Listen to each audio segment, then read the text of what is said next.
descobrimos um duplo dom. O dom da verdade, da consciência, e o dom da certeza, da redenção.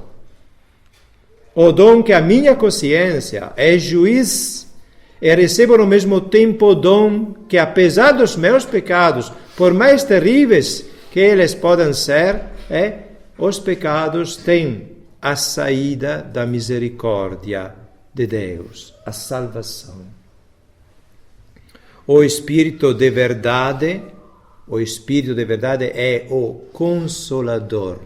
Consolador, que significa consolador? Não significa, coitadinho, não pecou, coitadinho, carinho, consolador, não.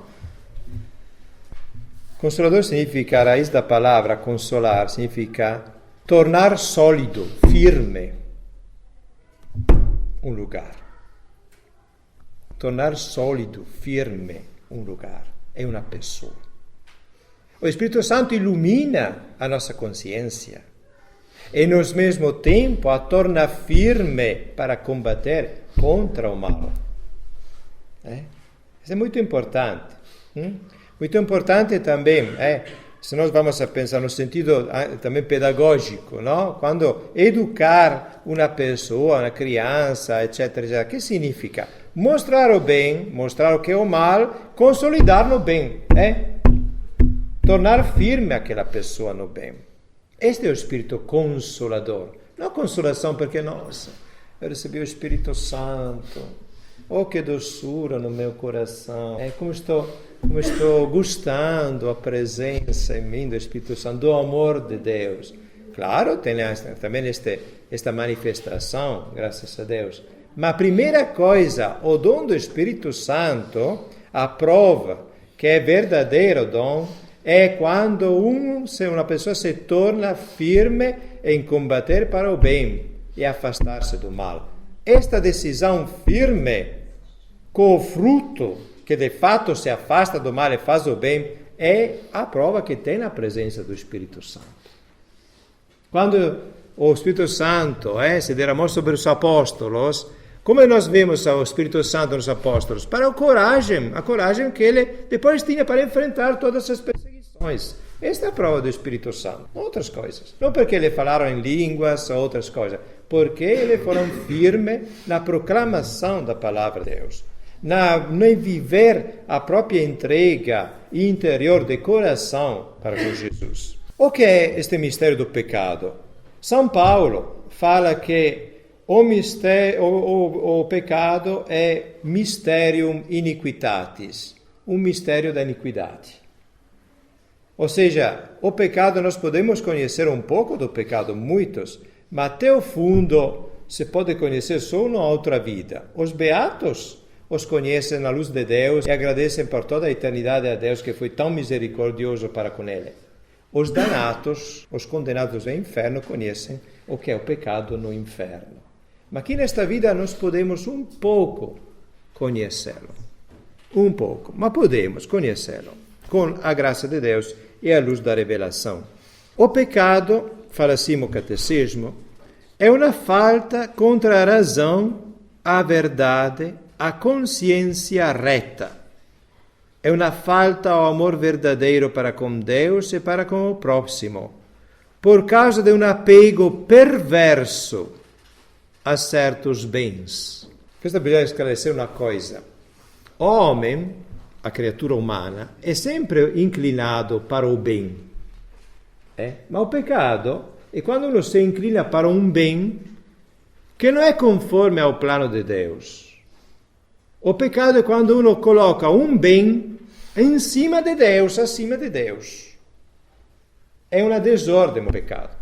Ninguém quer o mal, para fazer o mal. Um ladrão que vai roubar no banco, ou faz um assalto, ele quer um bem objetivo. É o dinheiro, não? Que permite fazer muitas coisas. Mas quer este bem desordeadamente, fora da ordem de Deus. Claro? Isso porque fala assim o catecismo, é um apego perverso, pervertido, desviado aos bens. Fere a natureza do homem e ofende a solidariedade humana. foi definido como uma palavra, um ato ou um desejo contrários à lei eterna. Queste sono palavras di Sant'Agostino. Sant'Agostino. Ma è interessante, non è che fala una palavra, un atto, eccetera, contrario aos mandamentos de Deus, semplicemente, mas uma palavra, um ato ou um desejo contrários à lei eterna. O que é esta lei eterna? A lei eterna é o plano de Deus eterno,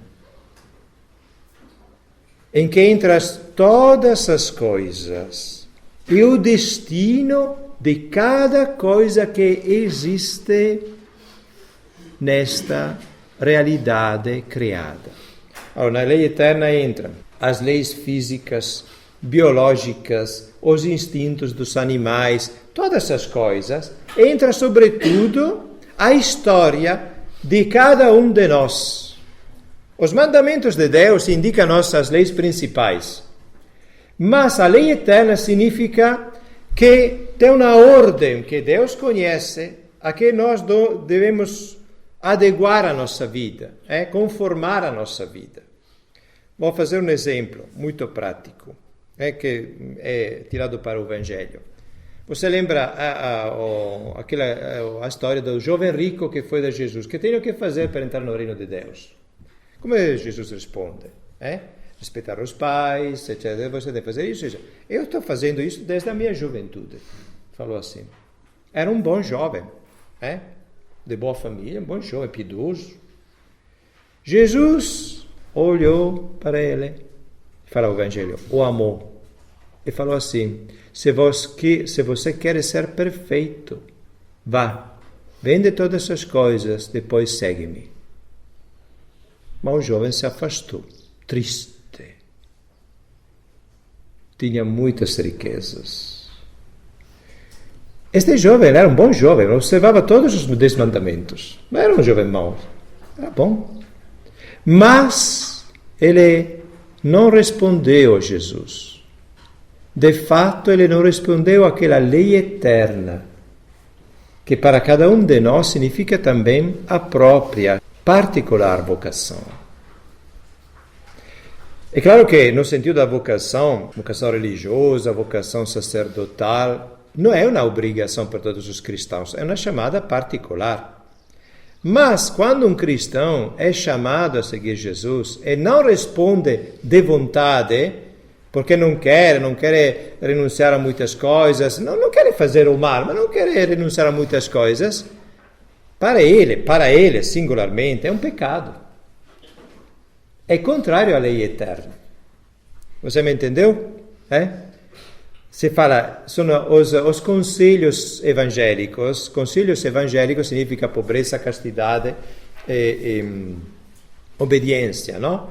Que não são conselhos, não são obrigações como os mandamentos. Mas para que é singularmente chamado, para ele é como um mandamento.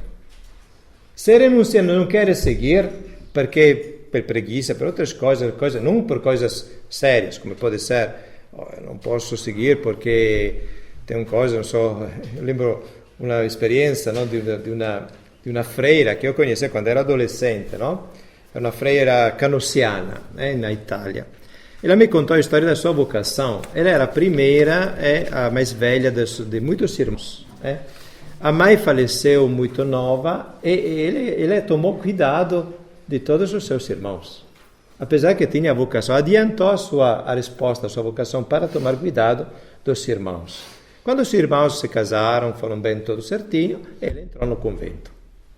Allora, ele adiantou a sua vocação por um motivo. Mas quando não adianta, renuncia, não quer responder, e para ele é uma coisa contrária a esta lei eterna, esta ordem de Deus. A lei eterna é Deus mesmo, no final, a lei eterna. Isso porque Santo Agostinho é grande teólogo, grandissimo teólogo, doutor da igreja, grande psicólogo. Ele faz a meditação sobre homem, o que é homem, fala assim: uma palavra, um ato ou um desejo contrários à lei eterna. O pecado é ofensa a Deus. No Salmo 51, se lê assim: pequei contra ti somente, pratiquei o que é mau aos teus olhos. Não a olhos dos outros, que podem entender nada a gente. Às vezes nós vemos pecados públicos na televisão, outros, todo mundo bate palmas, não? Oh, aquele filme, que bom aquele filme, é um filme pornográfico, erótico, não? Todo mundo bate palmas aos atores. Ah, nossa, passa mãe, oh, como eu queria que a minha menina fosse uma atriz neste filme. Ah, que bom, boa coisa. Ele faz um pecado aos olhos de Deus. O mundo muitas vezes não entende aos olhos de Deus. Não precisa confundir o pecado com a zombaria que recebemos dos outros, a vergonha, a vergonha. O pecado é pecado aos olhos de Deus. É a coisa mais importante, Ele é o juiz. Pequei contra ti. É ofensa a Deus. Deus pode ser ofendido, é claro que Deus, na sua eternidade, não pode ser atingido de nenhum mal. Deus é Deus. Mas a ofensa de Deus é destruir em nós a imagem de Deus. Nós que somos homens, imagem e semelhança de Deus, o pecado vai destruir esta imagem em nós. Por essa exaltação de si mesmo, o pecado ergue-se contra o amor de Deus por nós e desvia dele os nossos corações. Como o primeiro pecado, o pecado de Adão e Eva, é uma desobediência, é uma revolta contra Deus, por vontade de tornar-se como deuses, conhecendo e determinando o bem e o mal. É a tentação de Satanás, da antiga serpente, não? Quando inicia a falar com Eva, não? Vamos ler o trecho aqui de Gênesis 3:5, não? A serpente era o mais astuto de todos os animais dos campos, que Javé Deus tinha feito. Ela disse à mulher: então, Deus disse, vós não podeis comer de todas as árvores do jardim. Interessante. De todas as árvores. Não é que falou assim Deus, não? De fato a mulher respondeu à serpente: nós podemos comer do fruto das árvores do jardim, mas do fruto da árvore que está no meio do jardim, Deus disse, dele não comereis, nele não tocareis, sob pena de morte.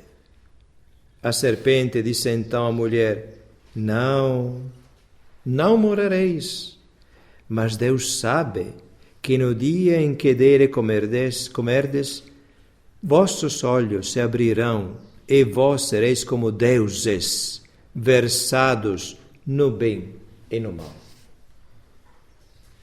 Ele falou a verdade à serpente, em parte. Você vai conhecer o bem e o mal, mas não no sentido que fala a serpente decidir o que é bem e o que é mal, mas conhecer, infelizmente, sem poder fazer nada.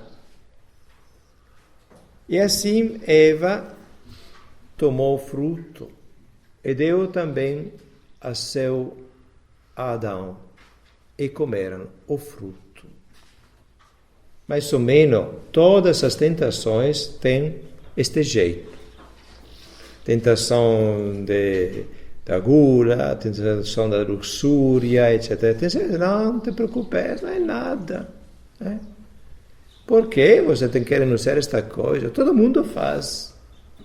Você é atrasado. Todo mundo faz isso. Come este fruto. É tão lindo, tão bom. Come. E muitas vezes se come. Como deuses. O pecado é, portanto, amor de si mesmo até o desprezo de Deus. Sempre Santo Agostinho. Amor de si mesmo até o desprezo de Deus. Não, mas eu não quero desprezar Deus. É que você despreza Deus quando não obedece à sua lei, que é para você. É como se você, não sei, fala mal de um amigo, de uma amiga, não? Mas não quero desprezar ela ou ele. Mas você fala mal. de fato é um desprezo.